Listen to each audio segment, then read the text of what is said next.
All right, you guys, we do have a test Friday. So all problem sets this week. Okay, I'll try to be checking ones that are coming up on the test.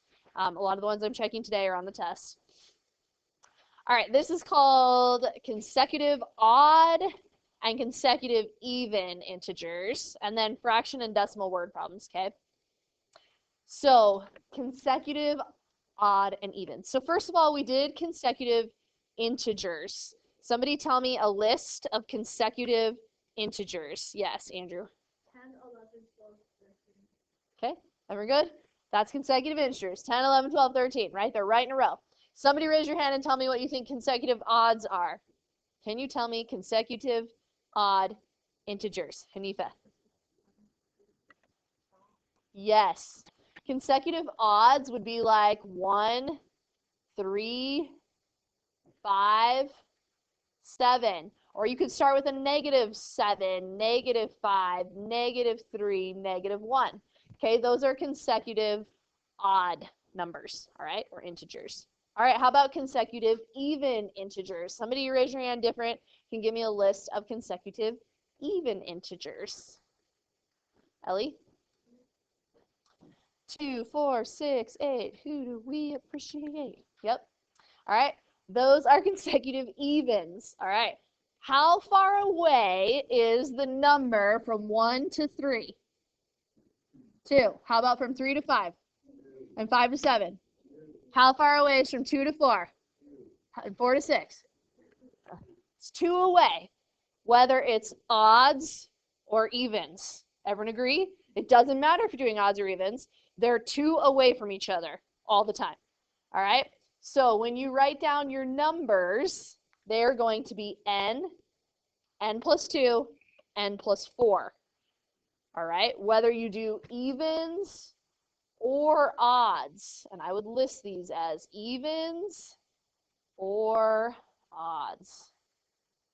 The only other one we learned was consecutive integers. Just normal consecutive integers were n plus 1, n plus 2, n plus 3, right? You just went up by 1 each time. Yes, Cruz. Could it be like positive, negative? Yeah, they could be positives or negatives. Is that what you mean? Yeah. So like if you got an even number, let's say you got -16, the next one would be -14, -12, -10. So you just add 2. Yeah. They could be positive or negative. But odds are odd numbers and evens are even numbers. And either way, they're 2 away from each other, okay? So if you read in the problem that it's evens or odds, you're going to start with n plus 2, n plus 4, and if there was another one, it would be n plus 6, okay? So let's try one. Find 3 consecutive even integers such that, so as soon as I see evens or odds, I need to write this down. And it said 3 of them, so I just did n plus 2, n plus 4, okay? If it was just consecutive integers, you would do n plus 1, n plus 2, okay? All right, such that the sum of the first and the third. What should I write for the sum of the first and the third? Raise your hand if you could tell me. Yes, David. Yes. So that's the sum of the first and the third. Okay, then we have equals. So I'm going to put an equal sign. The sum of the second and -14. So the second is this one, n plus 2. And it's the sum of this and -14. Which is really plus a -14, but you could just put a -14 because that's less confusing. And then we just solve it, all right? So I add these together to get 2n plus 4. Over here I have 2 minus 14 is -12. Then I'm going to get all my n's on one side, so I subtract n from both sides. I'm also going to move this 4 over, so subtract 4 from both sides. I get n equals -16. Okay, then I add 2, so I have -14, and I add another 2 to get -12. So those are my 3 consecutive even integers. If you got an odd number, you probably messed up, okay, because it says evens, so you only want to have even answers. All right, if you get a decimal, you messed up. Let's try another one. Find 3 consecutive odd integers such that the sum, So as soon as you see odd integers, you guys, it's the same as evens. N plus 2, n plus 4. Because even though they're odds, they're 2 away from each other. Okay? All right. So I only need 3 of them, such that the sum of the first and the third. So the sum of the first, which is n, and the third, which is n plus 4, is, so I have an equal sign. Okay, 7 greater than or less than always comes last. So this 7 greater than is going to go at the very end here. 7 greater than the second, decreased by 18. What is the second, you guys? N plus 2. For decreased by 18, what should I put? Yes, and then it's 7 greater than that. So then I do a plus 7. Okay, so now I have 2n plus 4. And over here, positive 2 minus 18 is negative 16.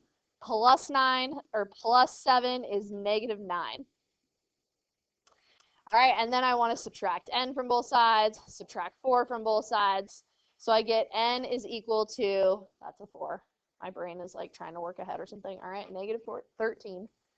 We were supposed to get an odd answer, so that's good news, okay? And then if this chart is on there and you want to use it, that's fine. So this would be negative 13 is the first answer. We add 2 to that to get negative 11. And you can either go back to this and add 4, or I just like to add 2 to the previous number, so I get negative 9. And this one only wanted 3, so we don't need this fourth integer, okay? Or you can write your answer as a list of numbers, which is what I usually do, all right? Okay, the golfer used a 6-iron, but the ball traveled only 5/6 of the required distance. If the golfer hit the ball 180 yards, what was the required distance?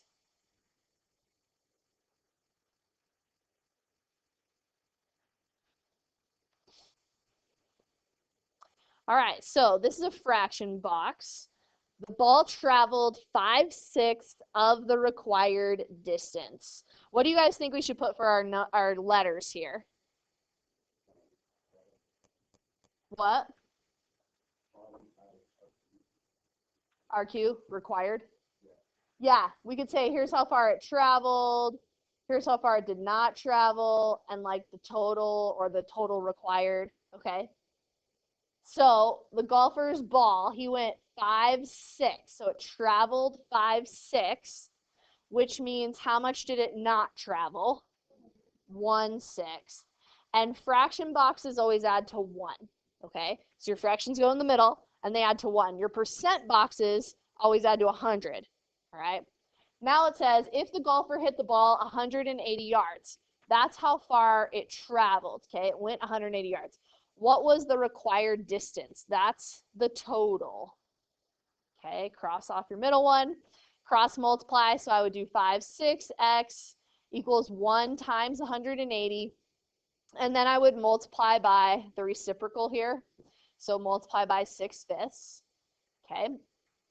So x equals, 5 goes into 15 3 times, subtract 15 in your head, so that would be a leftover 3, so 30, 5 goes into 36 times, and then I would need to do 36 times 6, okay, so that'd be 36, carry 3, 18, 216. All right, so 216 yards. That's how far it was required to go. So 7/8 of the tickets had been sold, and there were 560 tickets left. How many tickets were printed? So what do you guys think we should put here?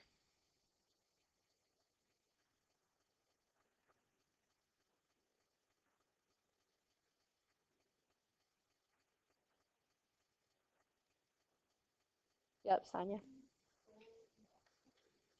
I agree. Sold, not sold, total. 7/8 of the tickets had been sold. So I'm going to put 7/8 here, which means what proportion are not sold? 1/8, and a total of 1. All right. There were 560 tickets left. What does that mean? Where does that go? Yeah, that's the not sold tickets. How many were printed is the total. and then you guys would cross multiply, all right? If you can set the box up, I'm sure you guys can cross multiply, okay? Box is the hardest part. All right, Nolan guessed that the total was 4608, but this was 6.4 times the total. What was the total? We're going to write a sentence for this one, okay? So no fraction box or anything. We're not going to solve. I just want you to write the equation so you know what to do. Okay, Nolan guessed that the total was 46.08. But this, what does this mean, you guys? Yeah, it means 46.08, okay? So it says Nolan guessed the total is 46.08, but this, meaning the 46.08, okay, is your equal sign, 6.4 times the total. Yes. Literally the exact same problem on number 2. Oh, neat. So I'm doing this for you. So then divide both sides by 6.4. You guys can use a calculator if you would like. All right, I'm not going to do it for you, but then just solve. Okay, so write it from the sentence. That's it. Okay. Let's write some whiteboards.